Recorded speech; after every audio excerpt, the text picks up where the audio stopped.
निजी स्तरबाट सञ्चालित एफएम रेडियोहरूको सामूहिक आवाज एभोल्युसन भोइस अफ रेडियो।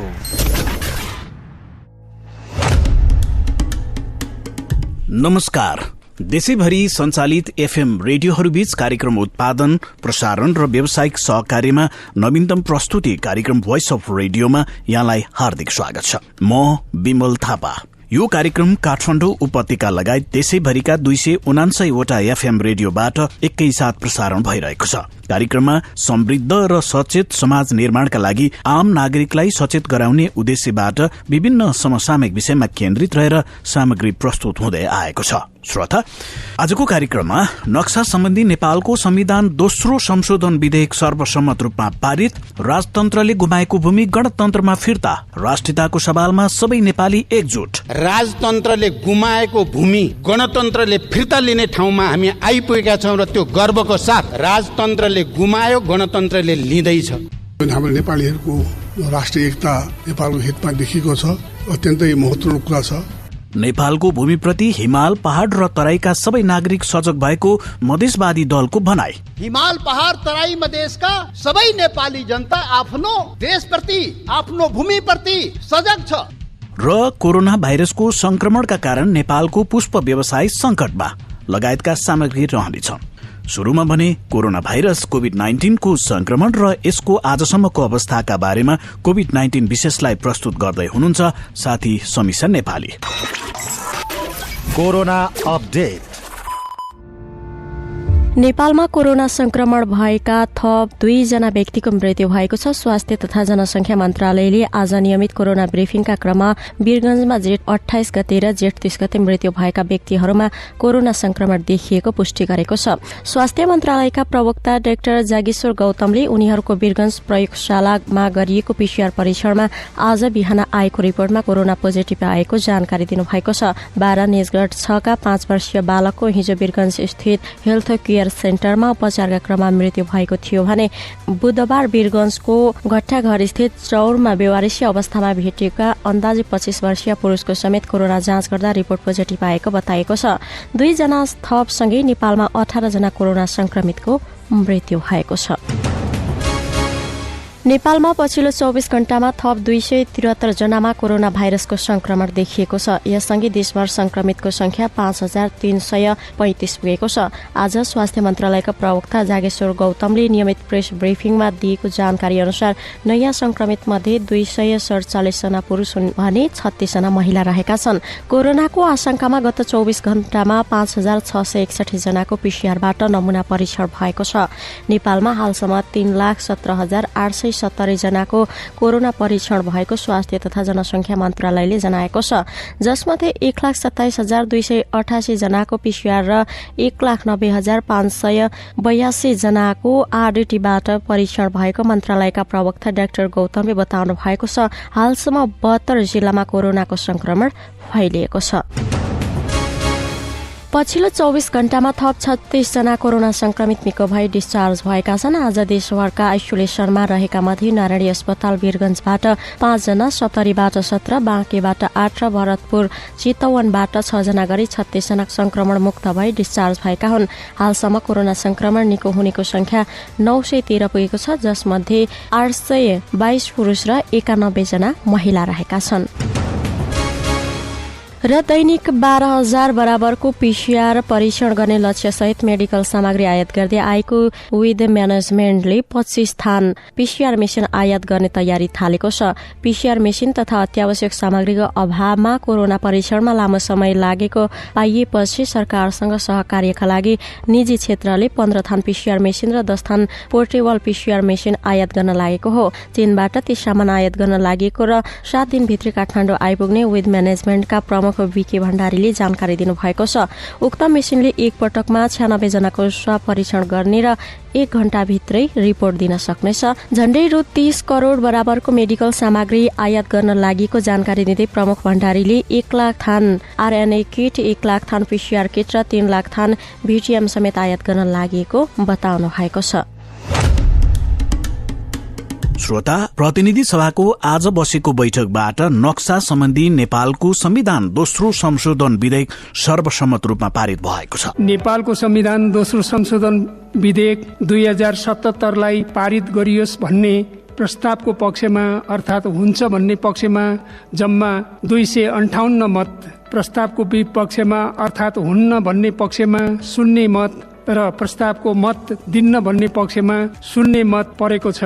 नेपालको संविधान दोस्रो संशोधन विधेयक 2077 पारित गरियोस् भन्ने प्रस्तावको पक्षमा 258 मत परेको र उक्त संख्या प्रतिनिधि सभाको तत्काल कायम रहेको सम्पूर्ण सदस्य संख्या 275 को 2/3 भन्दा बढी मत भएकोले नेपालको संविधान दोस्रो संशोधन विधेयक 2077 पारित गरियोस् भन्ने प्रस्ताव 2/3 बहुमत भन्दा बढी मतबाट पारित भएको घोषणा गर्दछु।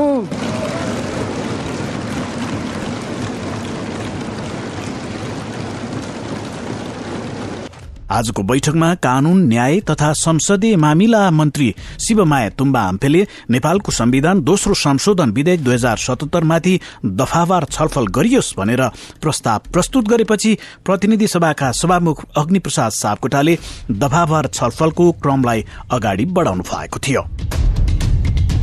संसदको आजको बैठकमा संशोधन विधेयकमाथि सैद्धान्तिक छलफल शुरू हुनासाथ समाजवादी पार्टीकी सांसद सरिता गिरीले आफूले बोल्न पाउनुपर्ने बताए पनि सभामुख अग्निप्रसाद सापकोटाले गिरीको संशोधन आफूले अस्वीकृत गरेको जानकारी दिनुभएको थियो। प्रतिनिधि सभा नियमावली 2075 को नियम 112 मा उल्लेख भएका संशोधन सम्बन्धी शर्त पूरा नभएकोले तपाईको संशोधन सूचनालाई अस्वीकृत गरिएको छ।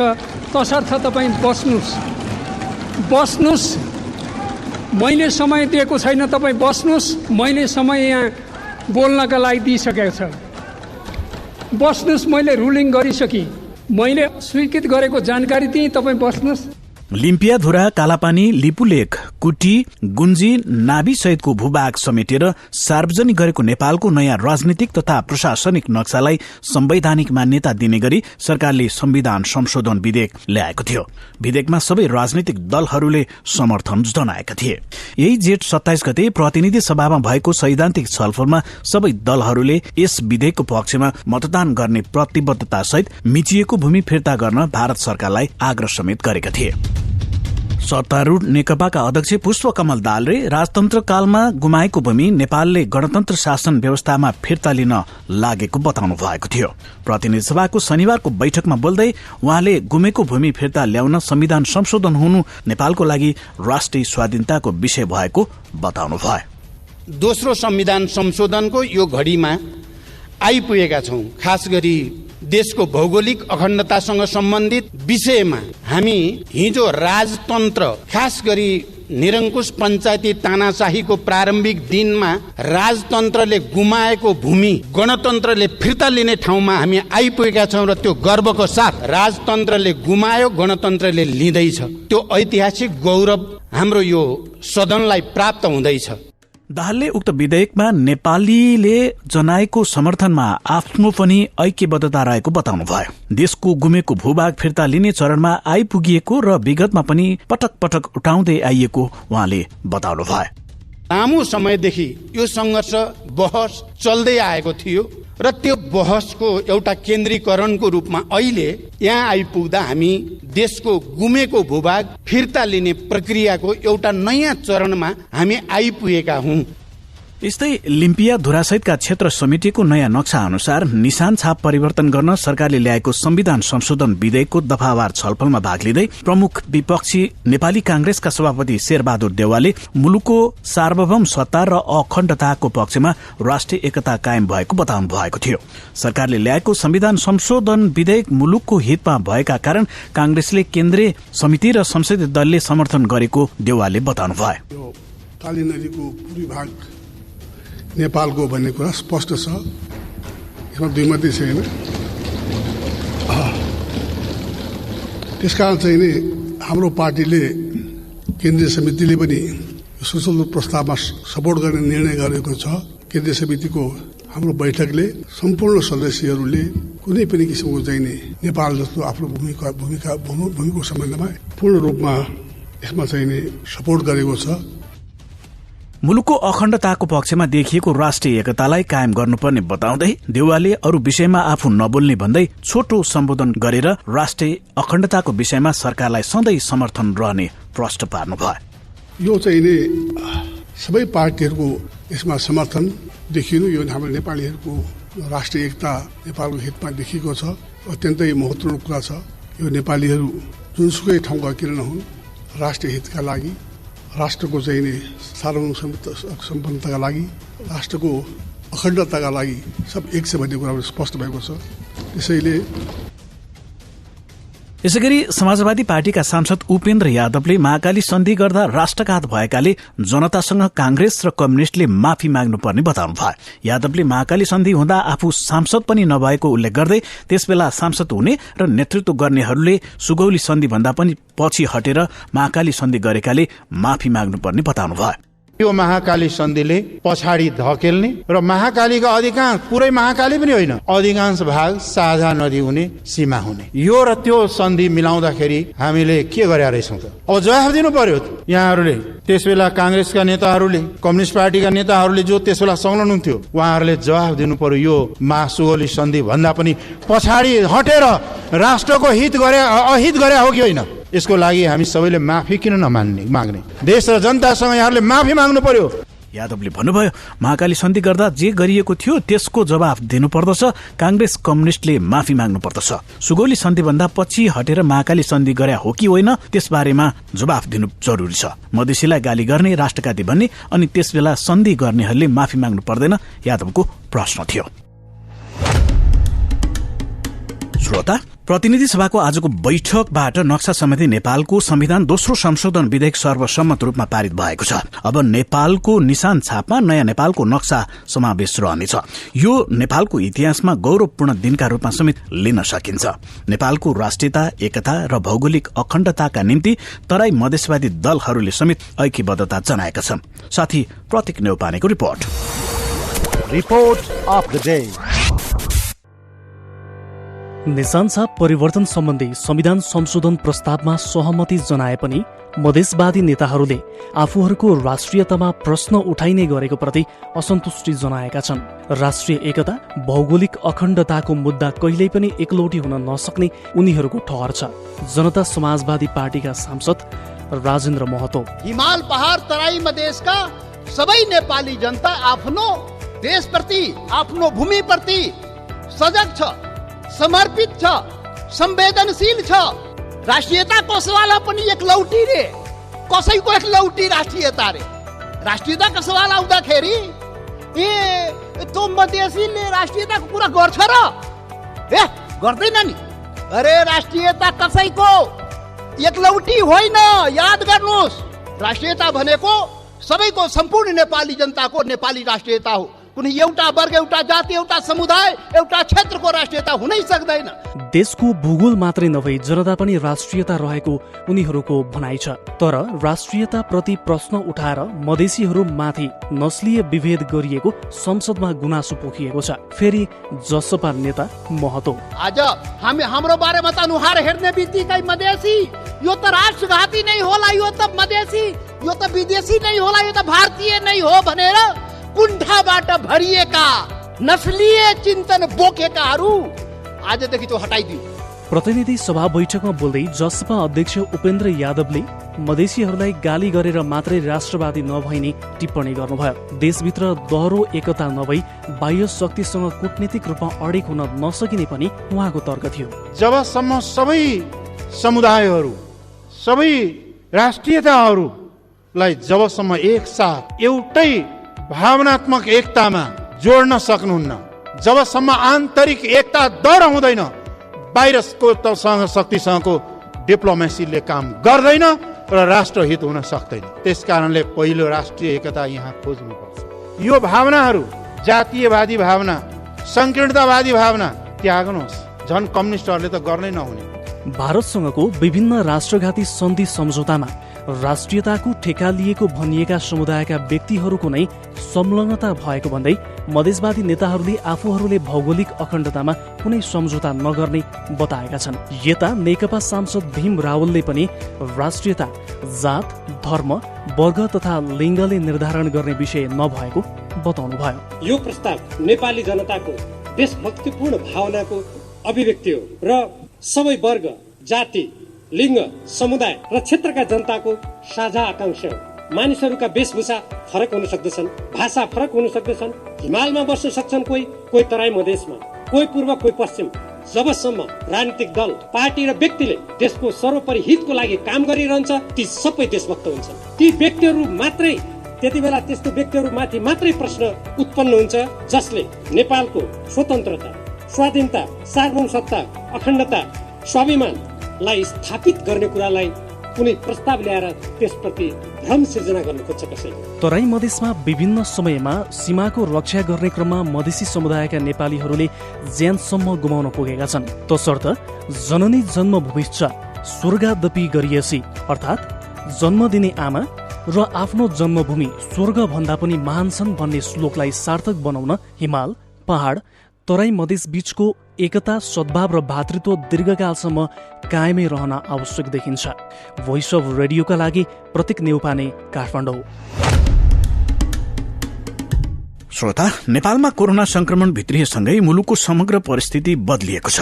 खास गरी विभिन्न पेशा व्यवसायमा त यसको झनै ठूलो असर परिरहेको छ, जसमध्ये नेपालको पुष्प व्यवसाय पनि एक हो। साथी यमुना राणाको रिपोर्ट। संस्कृतिको धनी मानिएको देश नेपालमा विभिन्न चाडपर्व, बिहेबारी र पूजाआजा लगायत सांस्कृतिक तथा धार्मिक कामका लागि फूल अत्यावश्यक जस्तै छ। त्यस्तै घर सजावट तथा बिहेका गाडी सजावटमा पनि यसको राम्रै प्रयोग हुने गरेको छ। प्रेम प्रस्तावको लागि पनि फूलकै प्रयोग हुने गर्छ। त्यस्तै अतिथि सत्कारमा पनि फूलकै प्रयोग हुने गरेको छ। यति ठूलो बजार भएको पुष्प व्यवसायमा पछिल्लो समय मानिसहरूको आकर्षण बढ्दो छ। त्यसमाथि नेपाल सरकारले भिजिट 2020 घोषणा गरेपछि पुष्प खेती गर्ने व्यवसायलाई झनै हौसला थपेको थियो।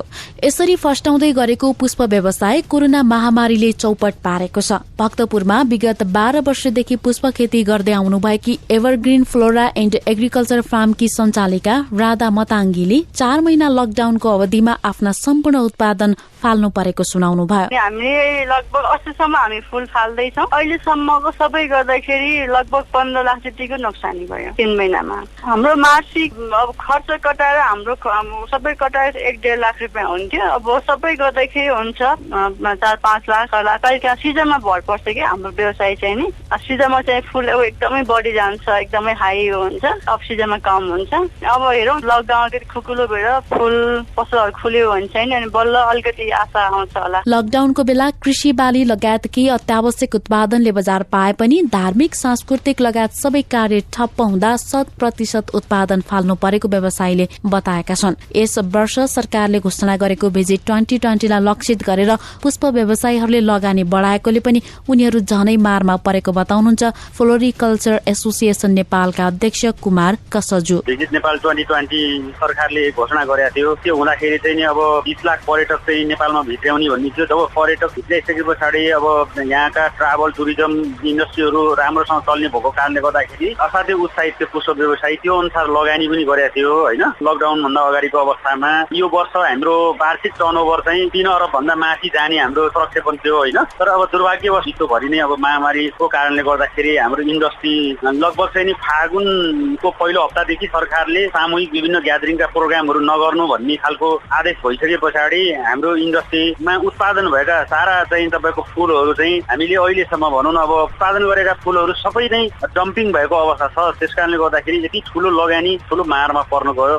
विक्रमसम्म 2011 सालदेखि नै नेपालमा यो व्यवसाय शुरू भएको थियो। 2049 सालमा यसलाई व्यवस्थित गर्न भन्दै फ्लोरिकल्चर एसोसिएसन स्थापना गरिएको थियो। एसोसिएसन स्थापना भए पश्चात 2051 साल यता वर्षिनी पुष्प प्रदर्शनी व्यापार मेला हुँदै आइरहेको छ, जसले गर्दा यो व्यवसायको प्रवर्धन तथा व्यवसायप्रति अझ आकर्षण बढाएको र सरकारको पनि प्राथमिकता पाएको हो। नेपालमा उत्पादन नहुँदा भारतबाट वर्षिनी करोडौं रुपियाँको फूल आयात हुने गरेको थियो। तर पछिल्लो समय नेपाल नेपालमै उत्पादन बढेपछि अफ-सिजनमा नेपालमा उत्पादन नहुने फूल मात्रै भारतबाट आयात हुने गरेको र नेपालमा खपत हुने सम्पूर्ण फूल नेपालकै उत्पादनले धान्ने गरेको एसोसिएसनले जनाएको छ। विशेष गरी यो समय नेपालकै उत्पादनले धान्ने सृजन भए पनि महामारी रोकथामका लागि गरिएको लकडाउनका कारण सम्पूर्ण उत्पादन फाल्नु परेको हुँदा व्यवसायहरू पलायन हुने अवस्था सृजना भएको एसोसिएसनका अध्यक्ष कसजुले बताउनुभयो। यो समय भनेको पुसदेखि असारसम्म भनेको चाहिँ हाम्रो नेपालमै उत्पादन हुने फूलले 100% चाहिँ तपाईँको हाम्रो उत्पादनले चाहिँ नि बजारलाई ठेक्ने हो।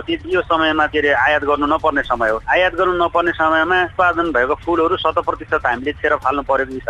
अब यसमा चाहिँ हामीले दैनिक 1 करोडदेखि 1.25 करोड लस भएको हाम्रो चाहिँ अनुमान छ। अहिले चाहिँ देशव्यापी रूपमा चाहिँ डेटा कलेक्सनको लागि क्वेसनरी हामीले बनाएर हाम्रा चाहिँ व्यवसाय साथीहरूलाई पठाउँछौँ। हामीले यो डाटाहरू कलेक्सन गर्ने क्रममा छौँ। हाम्रो देशभरि चाहिँ रहेको नर्सरी, कट फ्लावर, तेल आउटलेट सपहरू आबद्ध रहेको 700 व्यवसायीले 6.5 अर्ब भन्दा चाहिँ बढी लगानी रहेको छ यतिखेर होइन। झन्डै चाहिँ 43,000 मान्छे व्यवसायसँग चाहिँ आबद्ध रहेको र प्रत्यक्ष अप्रत्यक्ष रूपमा भनेर हामीले भनिरहेका छौँ। अहिलेको स्थितिमा चाहिँ तपाईँको फागुन, चैत्र, वैशाख, जेठ यो 4 महिनाको चाहिँ नि बजारमा हाम्रो वस्तु जान सकेन। त्यसले गर्दाखेरि धेरै व्यवसायीहरू यो क्षेत्रबाट चाहिँ पलायन हुने चाहिँ सम्भावनाहरू चाहिँ बढेर गइरहेका छ। पुष्प व्यवसायीहरूले पनि सरकारले आफूहरूलाई बजेटमा समेट्न नसकेको गुनासो गरेका छन्। करिब 700 जना यो व्यवसायमा संलग्न रहेको र करिब 43,000 मानिस प्रत्यक्ष तथा अप्रत्यक्ष रूपमा यस क्षेत्रमा आबद्ध रहेकोमा व्यवसाय ठप्प हुँदा सबै मारमा परेका छन्। सरकारले नयाँ रोजगारी सृजनाको कुरा गरिरहँदा नेपालमा फस्टाएको पुष्प खेती तथा व्यवसाय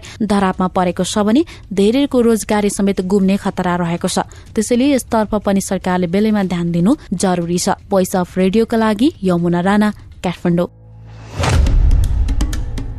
श्रोता, आज शनिबारको श्रृंखलामा हामीले कला, संस्कृति, साहित्य र मनोरञ्जनका विविध पक्षका बारेमा सामग्री प्रस्तुत गर्दै आइरहेका छौं। आज विशेषतः लकडाउनले नेपाली कला क्षेत्रमा कस्तो प्रभाव पारिरहेको छ त भनेर कलाकार राजेश पायल राईका गीत संगीतको यात्राका बारेमा साथी सुरक्षा भट्टराईले तयार पार्नुभएको एक सामग्री अब हामी प्रस्तुत गर्दछौं।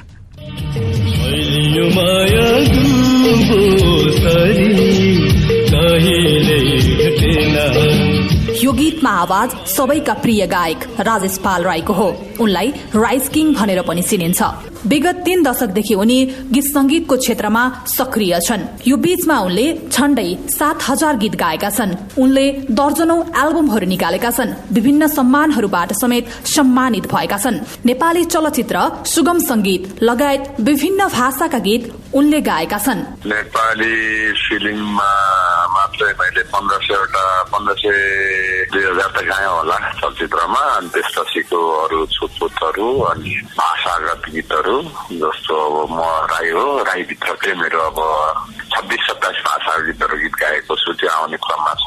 अब भोजपुरी गीतहरू धेरै गीत गाएको छु, थारू गीत गाएको छु, नेवारी गीत गाएको छु, जापानी गीत गाएको छु, अङ्ग्रेजी गाएको छु। त्यो सम्पूर्ण लगायत गरेर चाहिँ भने सम्पूर्णगत 7,000, तर अब चलचित्रलाई छोड्ने हो भने चाहिँ 5,000 पुग्ला। आफ्नो सांगीतिक यात्राको क्रममा स्वदेश लगायत विदेशको लागि 6वटा महादेशमा पुगेर आफ्ना प्रस्तुति दिइसकेका छन्। विश्वका अधिकांश मुलुकहरू मेरो सोच भइसकेको छ। झन्डै मेरो सोच भनेको नेपाली सोच भइसकेको छ। त्यसमा अब उत्तर अमेरिकाहरू जस्तो अर्जेन्टिना, ब्राजिल, चिली लगायतका महाद्वीप मात्र बाँकी छ भन्दा फरक पर्दैन। नत्र भने प्रायः सम्पूर्ण महादेशहरू 6वटै महादेशको विभिन्न जस्तो साउथ अफ्रिका, एसिया, अस्ट्रेलिया, हरेक युरोप, अमेरिका लगायत क्यानाडा लगायतका राष्ट्रहरू सम्पूर्ण भइसकेको छ। खालि यता चिली, यो अर्जेन्टिनाको महादेश बाहेकका। कोरोना संक्रमणले गीत संगीतमा कस्तो असर पारेको छ र अबको गीत संगीत कस्तो होला भन्ने प्रश्नमा उनी भन्छन्, असर त अब संसारलाई असर पुर्याएको छ। त्यो कारणले संगीतलाई मात्रै आकलन गर्यो भने आफ्नो व्यक्तिगत स्वार्थमै जस्तो लाग्छ। त्यो कारणले विश्व नै अत्यन्त भयावह स्थितिमा भएको कारणले नेपाली संगीत उसै नै भयावह नै थियो नै। अब यसलाई हामीले नीतिगत रूपमा र अहिले अब लकडाउनको स्थितिमा छौँ। यति बेला काम गर्ने, खुलेर काम गर्ने स्थिति सिर्जना पनि भएको छैन। त्यो कारणले मूलत हामीहरू अब यो स्थितिबाट निस्किसकेपछि चाहिँ हाम्रो व्यक्तिगत मैले चाहिँ मौलिक गीतहरू प्रस्तुत गर्छु होला। सायद त कन्सर्ट गर्दिनँ यो वर्ष, किनकि त्यो माहौल बनिसकेको छैन। बन्दैन पनि होला मलाई लाग्छ। र मलाई चाहिँ खुसी पनि लागेको छ कि साथ मेरो दसैँ तिहार प्रथम पटक नेपालमा होला जस्तो अहिलेलाई गेस गर्न अनुमान गर्न सकिन्छ। त्यही कारणले ती चिजहरूबाट खुसी बटुल्दै नयाँ सिर्जनाहरू पस्किने योजनामा छु। यो क्षेत्रमा नयाँ आउनेहरूलाई सधैँ स्वागत गरेको राजेशको भनाइ छ। नयाँहरूलाई त अलवेज मैले म मात्र यस्तो सिङ्गर एउटा होला कि हरेक एङ्गलबाट मैले वेलकमिङ गरिरहेको छु जस्तो लाग्छ।